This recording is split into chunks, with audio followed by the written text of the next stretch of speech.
तो hello everyone, आज हम बात करेंगे बीएससी फर्स्ट ईयर मैथमेटिक्स की।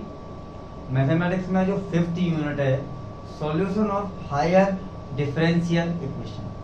This lecture will be BSc student whose exams are coming soon. उनके एग्जाम्स आ रहे हैं, तो today we will discuss about solution of higher order differential equation.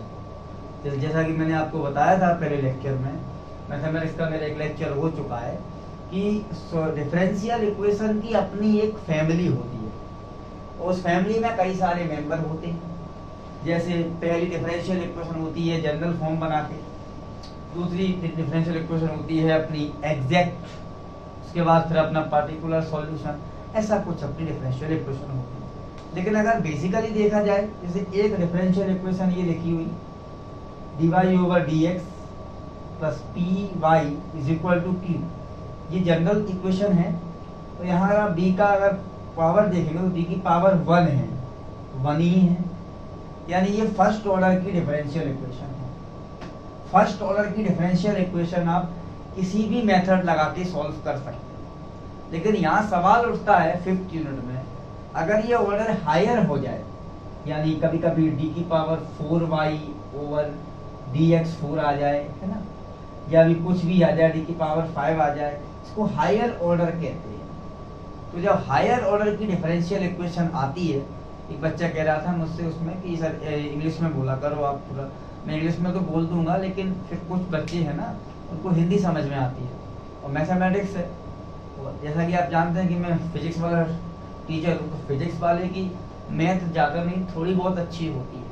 तो मैं दोनों लैंग्वेज कंबाइन करने की चेष्टा करता हूँ जिसमें आपको समझ में आ जाए, ठीक है ना। तो today we will discuss about the higher order differential equation solution. सबसे पहले ये देखेंगे कि हायर ऑर्डर की डिफरेंशियल इक्वेशन दिखती कैसी है, रिप्रेजेंट कैसे करते हैं। तो जैसा कि देखिए, the linear differential equation with constant coefficient of n order is defined. हमने यहाँ एक डिफरेंशियल इक्वेशन लिखी हुई है जो n ऑर्डर की है। देखिए कैसे है, ये जो a0, a1, a2 ये कोएफिशिएंट है, कांस्टेंट है, 2, 3, 4 जितना भी है वो हो सकता है। तो रिप्रेजेंट कैसे करता है वो देखिए, a0 dny ओवर dx है।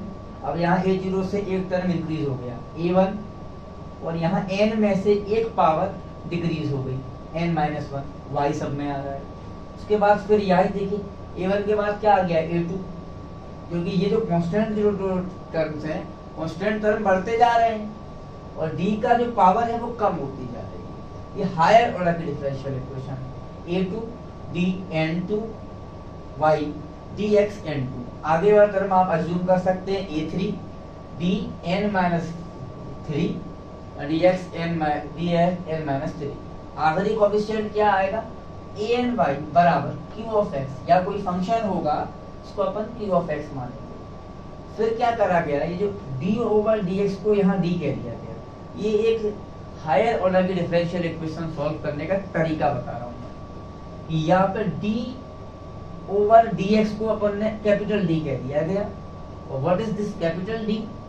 This capital D is a derivative operator, derivative operator.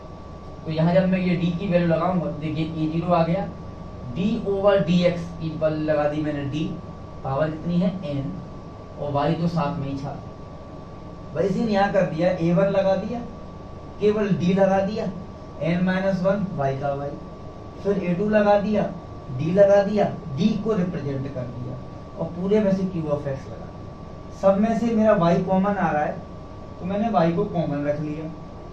अब ये मुझे दिख रहा है d की पावर n-1 दिख तो गया, आपको भी रहा है, d की पावर n-2। ये सब क्या है, ये एक फंक्शन ऑफ d है।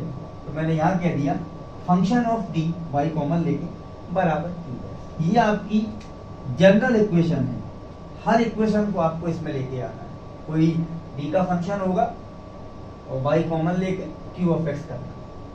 अब ऐसी इक्वेशनों का सॉल्यूशन कितना आता है, तो हम ऐसी इक्वेशनों में दो चीजें निकालते हैं। लिखा होगा the complete solution of this equation. पहली चीज CF में बोले तो कॉम्प्लीमेंट्री फैक्टर। कैसे निकालते हैं अगले लेक्चर में बताऊंगा। CF और दूसरा PI। CF और PI, इन CF और PI को निकाल के हम जोड़ देते हैं, हमको इक्वेशन मिल जाती है। अगर यहाँ पर इक्वल टू में Q ऑफ X होगा तो PI आएगा, अगर Q ऑफ X 0 हो गया तो PI नहीं आएगा। PI का मतलब होता है पर्टिकुलर इंटीग्रल। दो चीज निकाल लो आप, CF और PI। यहाँ लिखा भी हुआ है CF कॉम्प्लीमेंट्री फंक्शन, PI क्या होगा इसका भैया, इसका फुल फॉर्म क्या है, पर्टिकुलर इंटीग्रल। PI निकालने के लिए f ऑफ d को नीचे भेज दिया, 1/f of d q of x। यहाँ लिख देना if q ऑफ x बराबर 0 देन PI भी कितना आ जाएगा 0, तो ये 0 हो जाएगा तो PI 0 हो जाएगा। ऐसी इक्वेशन है अपन को सिंपल बैठती है, अपन केवल CF निकाल लेते हैं। इन्हीं शब्दों के साथ CF निकालने पर जो बात करेंगे वो अगले लेक्चर के अंदर करेंगे। कॉम्प्लीमेंट्री फैक्टर कैसे निकाले जाते हैं, कुछ फॉर्मूले आएंगे और कुछ फॉर्मूले PI के भी आएंगे। PI कैसे निकाला जाए कि जब Q ऑफ X कैसा हो, ये जनरल इक्वेशन आप याद रखें।